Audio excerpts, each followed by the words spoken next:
She laughed when she said it. Laughed, right there, in front of everyone. "Don't take him seriously," she said, tilting her glass toward me. "He's just admin."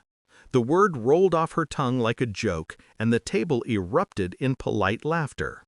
I smiled, not because it was funny, but because I knew something she didn't. Her fiancé, Daniel, turned to me then, curious. "And what do you do exactly?" I met his eyes, calm, steady.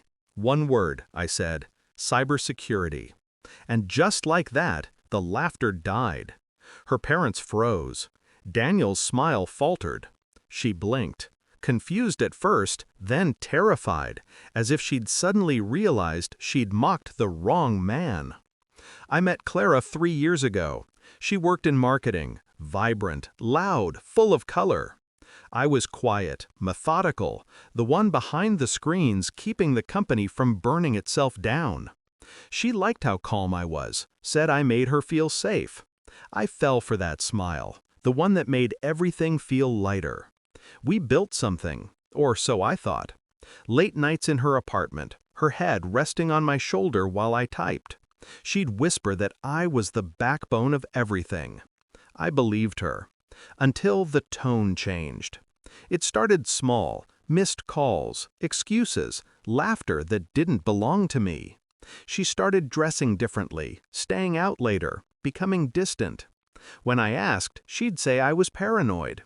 "You read too much data. You see patterns where there aren't any." Funny thing is, that's exactly what I do best. See patterns. So I watched, quietly, patiently. And when she left her laptop open one morning before work, I didn't have to dig deep. Emails, messages, photos. Her and Daniel, the client she said was just a friend. It wasn't the betrayal that hurt the most. It was the irony. She'd mocked me for being invisible, while forgetting that I was the one who could see everything. I didn't confront her, not yet. Rage is loud. Revenge is silent. For weeks I planned. Every system she used at work, I built it.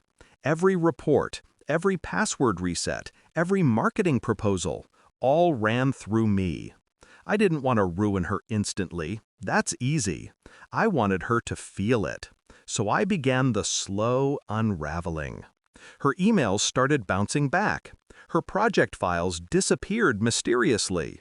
Her analytics reports showed zero engagement. Management lost patience. She panicked, blamed IT. I stayed professional. "We're looking into it," I'd say.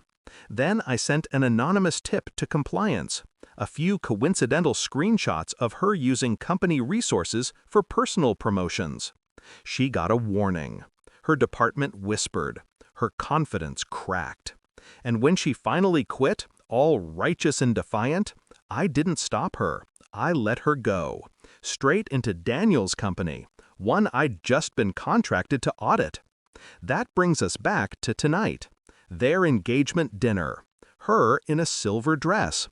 Him proud, oblivious. And me, the ghost she thought she'd buried under her ambition. Daniel had invited me himself, not knowing. He'd heard my name from the firm and wanted to connect. I said yes. Why not? She saw me before I saw her. The color drained from her face. Then came the mockery, her shield. "Just admin," she'd said, her attempt to shrink me back into the box she once built. Then Daniel asked, that innocent curiosity in his voice, "What do you do?" "Cybersecurity." It landed like a blade. Daniel blinked. "Wait, you're the consultant from Redline Systems?" I nodded. Her mother's fork slipped from her hand. Her father looked down, pale. Because they knew. They knew their daughter's new fiancé's company had just been flagged for a massive internal breach, and I was the one leading the audit. I didn't need to say another word. I just looked at her, and she understood everything. Every file she'd sent, every message she'd written, every secret she thought was safe. Daniel excused himself to take a call. His phone lit up. I saw it. The email from my team confirming the freeze of his company's accounts pending investigation. Her lips parted, trembling. What did you do? I smiled faintly. Nothing you didn't teach me.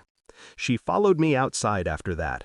Rain had started to fall. Fitting, almost cinematic. You ruined me, she whispered. No, I said softly. You did that the moment you decided I wasn't enough. She wanted to scream, to blame, but her voice broke. For the first time, she looked small, fragile in a way I'd never seen.